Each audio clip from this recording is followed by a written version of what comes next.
Assalamualaikum sahabatku semua, jumpa lagi bersama saya di Info Sana Sini. Kita kembali membahas tentang tenaga dalam, dan kali ini kita bahas tentang pengolahan tenaga dalam melalui upaya olah batin. Jadi kita coba mengupas, saat ini saya mengupas pengolahan tenaga dalam melalui upaya pengolahan batin. Nah, kalau sebelumnya kita sudah membahas bagaimana tenaga dalam kita olah melalui olah nafas murni, kali ini saya mencoba mengupas tentang tenaga dalam melalui upaya pengolahan batin.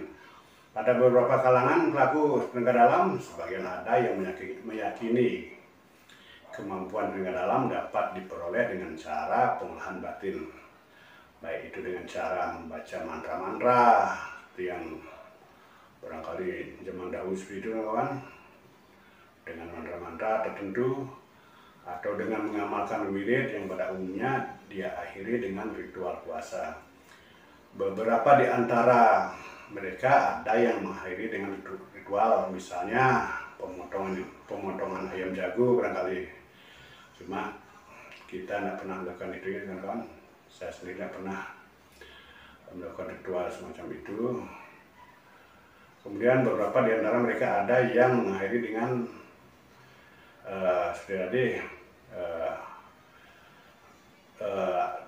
mengakhiri dengan tradisi yang harus dilakukan sesuai dengan keyakinan di daerahnya. Jadi dia belajar tenaga dalam, namun dia hubungkan dengan tradisi daerahnya. Ya seperti itulah modelnya menurut saya pengolahan tenaga dalam melalui olah batin. Nah, bagaimana prinsip kerja tenaga dalam melalui olah batin, kawan?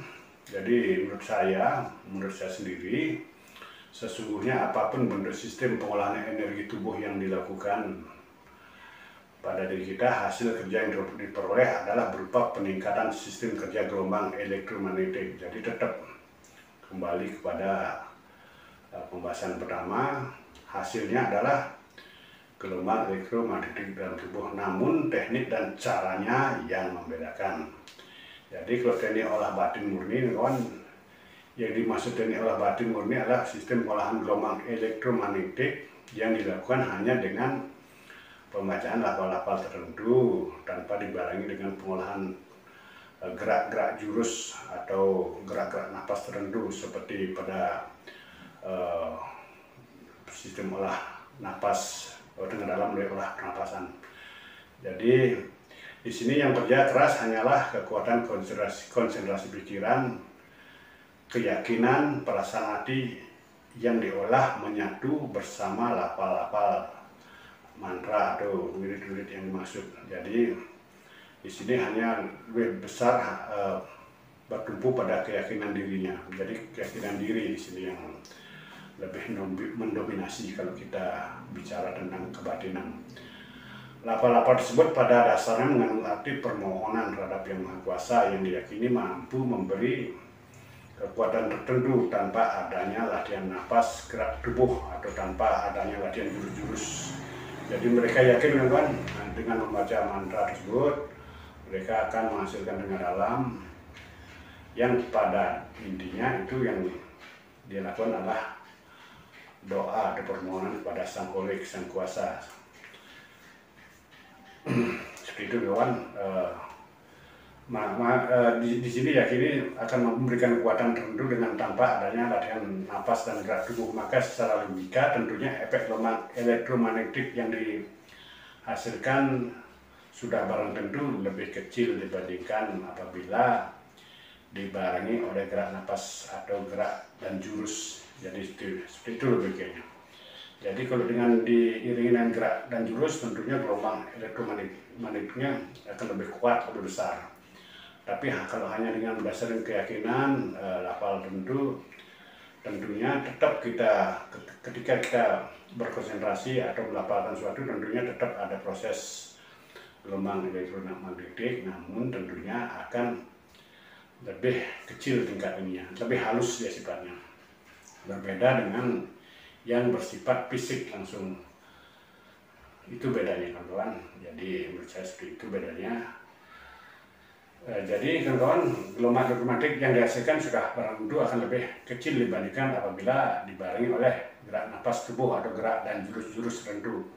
Karena bagaimanapun juga pengolah napas dan gerak jurus sesungguhnya memberikan kontribusi yang jauh lebih besar terhadap gerak gelombang elektromagnetik. Jadi seperti itu, elektromagnetik dalam tubuh kita tentunya elektromagnetik yang dihasilkan hanya dengan teknik batin itu, pengolahan batin tentunya hanya melakukan pengolah pada konsentrasi pikiran. Jadi itu hanya olah pikir, olah pemikir